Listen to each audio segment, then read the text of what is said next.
लड़की ने स्टॉकिंग्स पहन रखी थी और जमीन पर लेटी थी। उसने एक दिन और एक रात सोई और जब वह जागी तो उसने खुद को एक खड़ी चट्टान पर पाया। धुंधली यादें उसे याद नहीं करने देती कि क्या हुआ था, इसलिए वह खड़ा होकर स्थिति का पता लगाने के लिए पहाड़ से नीचे चला गया। शांत द्वीप पर कोई नहीं था। बोतल पेय पदार्थ पीकर बेहोश हो गया था। अब सब लोग रहस्यमय तरीके से गायब हो गए हैं, जिससे उसके मन में डर पैदा हो रहा है। जब वह अनिश्चित था, उसने अचानक देखा कि समुद्र तट पर 4 और लोग दिखाई दिए। वे भी लड़की की तरह पेय पदार्थ पीने के बाद बेहोश हो गए थे और किसी को नहीं पता था कि बाकी लोग कहाँ गए थे। जब वे उलझन में थे तो अचानक दूर से एक ड्रोन उड़ता हुआ आया। ड्रोन की गतिविधियों को देखकर लगता है कि वह कुछ लोगों को कहीं ले जाना चाहता है। एक जगह सच्चाई का पता लगाने के लिए वे ड्रोन का पीछा करते हुए आगे बढ़ने लगे। पहाड़ी रास्तों पर 18 मोड़ पार करने के बाद आखिरकार वे एक रहस्यमय जगह पहुंच गए। उनका स्वागत उनकी उम्र के बराबर के लोगों के एक समूह ने किया, जिनके चेहरे पर विभिन्न भावनाएं थीं और वे सभी नीले कपड़े पहने हुए थे। इस समय द्वीप की मालिक आयरिस नंगे पैर आगे आईं। आइलैंड की मालकिन एलिस के मुंह से पता चला कि उन्हें 5 लोगों को यहाँ रहने के लिए भाग्यशाली के रूप में चुना गया था। पार्टी के अन्य लोगों को नाव से उनके घर भेज दिया गया है। फिर एलिस और उनके पति ने कहा यदि वे चाहें तो यहाँ द्वीप पर रह सकते हैं।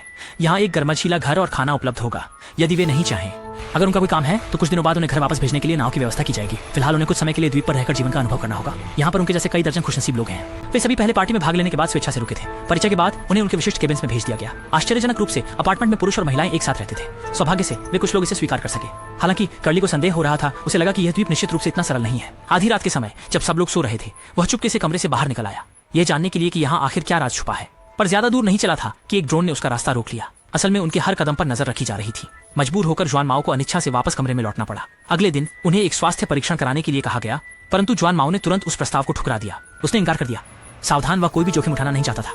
उसने कर्मचारियों से पूछा कि नाव कब आएगी उन्हें ले जाने के लिए। कर्मचारियों ने कहा कि उन्हें भी नहीं पता। वे सभी द्वीप प्रमुख के निर्देशों का पालन करते हैं, जिससे जुआन माओ की शंका और बढ़ गई। फिर उसने अपनी शंका अपने साथियों को बताई, पर साथी कहने लगे कि वह कुछ ज्यादा ही संवेदनशील है।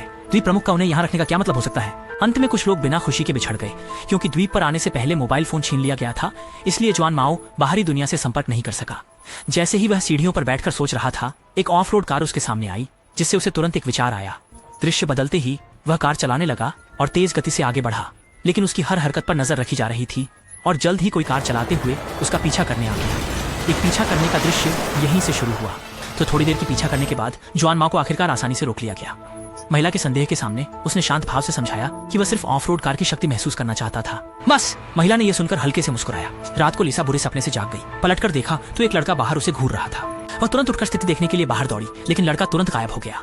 क्या उसे भ्रम हो गया था? सुबह होते ही द्वीप के मालिक ने सभी को इकट्ठा किया और बताया कि कल एक नाव उन्हें घर ले जाने आएगी।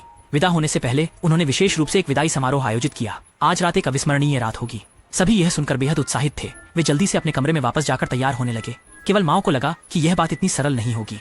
रात होते ही पार्टी अपने समय पर शुरू हो गई और जिम ने सबके लिए एक मधुर पियानो धुन बजाई।